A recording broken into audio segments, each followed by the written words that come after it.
obligé.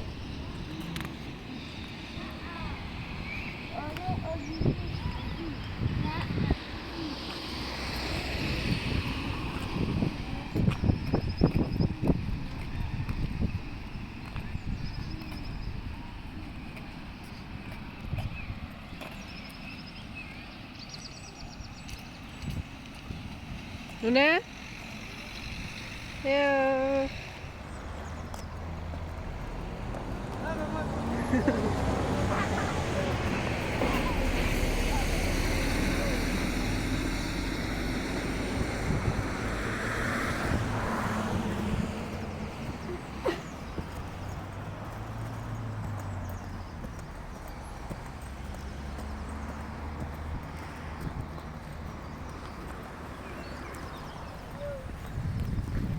Nó kêu.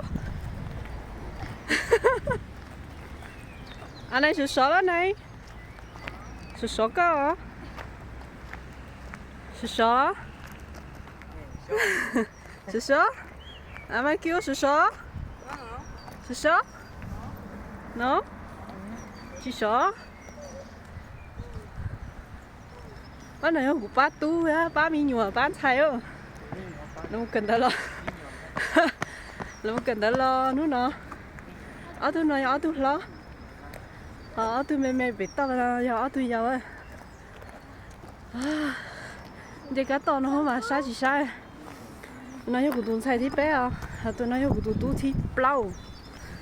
Ở tôi lo tao thì ở tôi thì ít theo. Nè, lúc nào là một cần đã lo là xin chín đặc kê, là xin chín đặc kê à.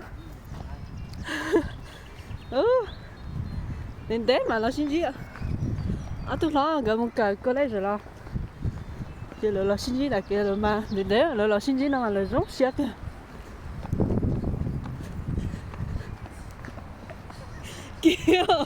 Kêu, s'il te plaît.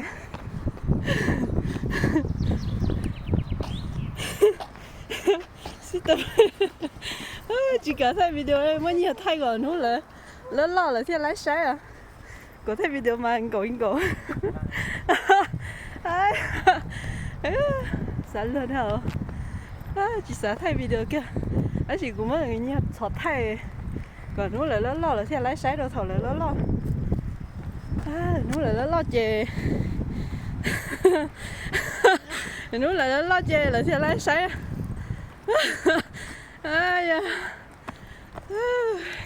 Ni chỉ hái thì của tôi xuân này rồi, tôi xuân mà thiên hái rồi,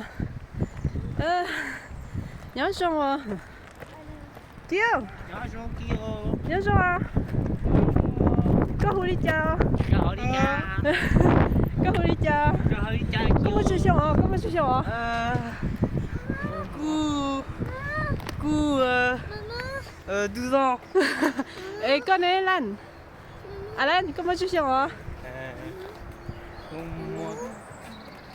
Passion.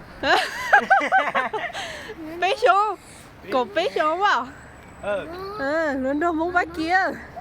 Chỉ tôm hoa bên này, chỉ tôm hoa luôn câu đi á. Đây thì không ăn xài nó chơi. Sếp vào cả là của nhà nữa. Hả? Il y a un truc dans la boîte à lettres. Em lấy mà tao khi mình ra. Kêu. Có passion. Hả? Có passion. Có passion. Mất có passion á. Tao mất luôn đó. Có passion á. Passion. Lúc nào có mất passion hả? Non. Sao lừa đâu? Lúc nào có bạn sụt á, bạn sụt no vendredi, phát kỳ là hôm vendredi nó. Là mua cái đó là xin chỉ mà là rong xe. Đến đấy là cho nó mua mà là xin chỉ đặt kệ đi nó mà là rong xe cơ. Đi một sao chi nè. Đi sao chi? Hả? Từ nè. Ở đây. Moi j'entends chien, écoute. Tu m'as hein? Si, écoute. Non, tu m'as. Si, il y a. Oiseau sauvage? Là, chacha. Où? Non, moi tu non. Tu entends? C'est un oiseau? Non, c'est un chat là. Sûr. Un chat? C'est un chat.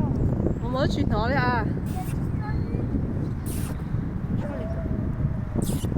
Il n'y en a pas? Pas chat? Là hai tia là nói tụi mì có quan là nó to nè. Đó chỉ chứ dù cũng luôn ăn đó chưa mì nó gọi tụi nó quan đó chỉ mà là hai tia tụi mì quan là kia là sao là cho mình nhớ mà là nhớ mì ha nhớ ấu nhớ chỉ cái tụi lỡ bỏ tụi phải kia cha ấu tụi mà là mà xí tụi kia rồi thả là tụi ấu xưa là mà nó kia nhà cha ấu tụi kia mà là nhớ cái Qui on a entendu? à dia nó mi có là nó tôi nó ai của tụi một sau bút nè nó là mà nhiệt hầu T'en chỉ as mua trouvé ou à pas? vậy tụi nó qua sẽ sao của nó nè ít nói giờ này nó mi có nhiệt hầu mấy nhiều nói thì nói tụi mi có qua đã phán đã to mà nhiệt hầu c'est bon merci merci les garçons et les filles Il y a les voitures. Où? Non, c'est bon. Pas là, pas là. Je suis moins du tout mis, il n'y a pas de chat là. Peut-être que vous avez mal entendu, c'est tout. Continuez. C'est un chat. J'ai tout mis, c'est pas un chat.